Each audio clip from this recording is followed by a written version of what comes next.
धर्म की राह पकड़ लो। तो शुरू करते हैं। गौतम बुद्ध भ्रमण करते हुए वैशाली नगर के वन विहार में पहुंचे। उनके आगमन का समाचार पूरे नगर में फैल गया।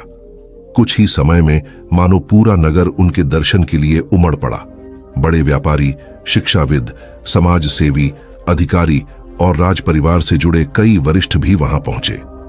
सभी की भावना थी कि तथागत बुद्ध अपने शिष्यों सहित उनके निवास पर पहुंचे एवं भोज का आमंत्रण स्वीकारें। बुद्ध सभी के निवेदन को सुन रहे थे और स्वभावगत मुस्कान के साथ आमंत्रण का आभार व्यक्त कर रहे थे। तभी वैशाली की यात गणिका आम्रपाली भी वहां पहुंची। वह बुद्ध की शिक्षा से प्रेरित होकर बहुत पहले ही अपनी गणिका वृत्ति त्याग चुकी थी। उसने भी बुद्ध को भोजन का आमंत्रण दिया। बुद्ध ने तत्काल उसे स्वीकार किया और अगले दिन भिक्षुओं सहित उसके घर आने की सहमति दे दी। बुद्ध के एक शिष्य को यह बात अच्छी नहीं लगी कि इतने सारे वरिष्ठों के निवेदन के बावजूद बुद्ध ने आम्रपाली का आमंत्रण स्वीकारा। शिष्य की दृष्टि में आम्रपाली गणिका होने से घृणित कर्म से जुड़ी रही थी। जब सभी लोग चले गए तब शिष्य ने पूछा, भगवान, इतने लोगों ने आपको न्योता दिया, फिर आपने आम्रपाली का ही आमंत्रण क्यों स्वीकारा? बुद्ध ने कहा, माना वह गणिका थी, लेकिन पश्चाताप की अग्नि में तपकर वह निर्मल हो चुकी है। यदि कोई व्यक्ति इस निर्मलता को प्राप्त कर ले तो वह उनसे भी श्रेष्ठ हो जाता है, जो ऐसे किसी घृणित कर्म में लीन न रहे हों। ऐसे व्यक्ति का आमंत्रण स्वीकारने में संकोच नहीं होना चाहिए। कोई व्यक्ति जब तक बुरे कामों में संलग्न रहता है तब तक उससे दूरी रहे तो ठीक है, लेकिन जो बुरे कामों को छोड़ दे उसे स्वीकार करने में संकोच नहीं करना चाहिए। इससे उसकी अच्छाई की ओर बढ़ने की भावना को बल मिलता है। एक राजा पहली बार गौतम बुद्ध के दर्शन करने अपने पास का एक अमूल्य स्वर्णाभूषण लेकर आया था। गौतम बुद्ध उस अमूल्य भेंट को स्वीकार करेंगे, इस बारे में उसे शंका थी। सो अपने दूसरे हाथ में वह एक सुंदर गुलाब का फूल भी ले आया था। उसे लगा भगवान बुद्ध इसे अस्वीकार नहीं करेंगे। गौतम बुद्ध से मिलने पर जैसे ही उसने अपने हाथ में रखा, रत्न जड़ित आभूषण आगे बढ़ाया तो मुस्कुराकर बुद्ध ने कहा, इसे नीचे फेंक दो।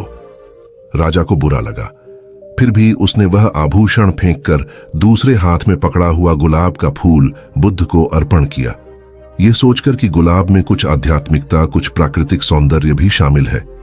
बुद्ध इसे अस्वीकार नहीं करेंगे।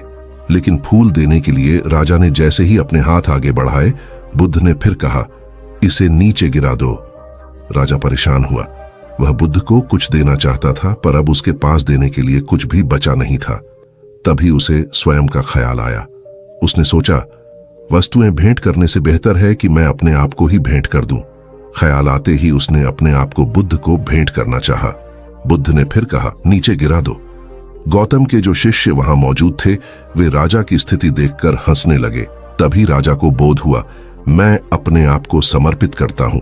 कहना कितना अहंकारपूर्ण है, मैं अपने को समर्पित करता हूं। यह कहने में समर्पण नहीं हो सकता, क्योंकि मैं तो बना हुआ है। वह समर्पण कहां हुआ? इस बोध के साथ राजा स्वयं बुद्ध के पैरों पर गिर पड़ा। भगवान बुद्ध के प्रवचन सुनने के लिए एक व्यक्ति नियमित रूप से आता था। इस प्रकार उसे एक माह हो चुका था, किंतु उसके जीवन पर कोई प्रभाव नहीं पड़ा।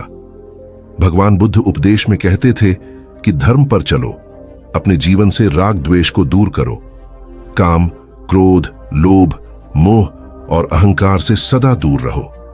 बुद्ध के उपदेशों से लोगों को बहुत शांति मिलती थी, किंतु उस व्यक्ति का मन अशांत रहता था।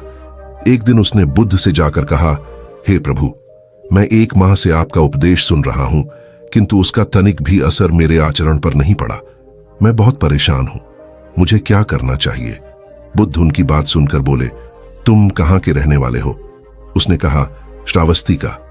बुद्ध ने अगला प्रश्न किया, वह यहां से कितनी दूर है? उसने अनुमान से बता दिया। बुद्ध ने पुनः जिज्ञासा प्रकट की, कितना समय लगता है? उस व्यक्ति ने हिसाब लगाकर बता दिया। बुद्ध ने कहा, अब बताओ कि क्या तुम यहां पर बैठे बैठे ही अपने घर पहुंच सकते हो? उसने कहा, यह कैसे हो सकता है, वहां पहुंचने के लिए तो चलना होगा। तब बुद्ध ने बड़े प्रेम से उसे समझाया, जैसे चलने पर ही पहुंचा जा सकता है, वैसे ही अच्छी बातों पर अमल करने से ही लाभ होता है।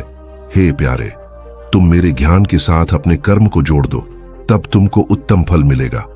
उस व्यक्ति को अपनी गलती समझ में आ गई। उसने अपने जीवन में सुधार कर लिया, जिससे उसका जीवन सदाचारी बन गया।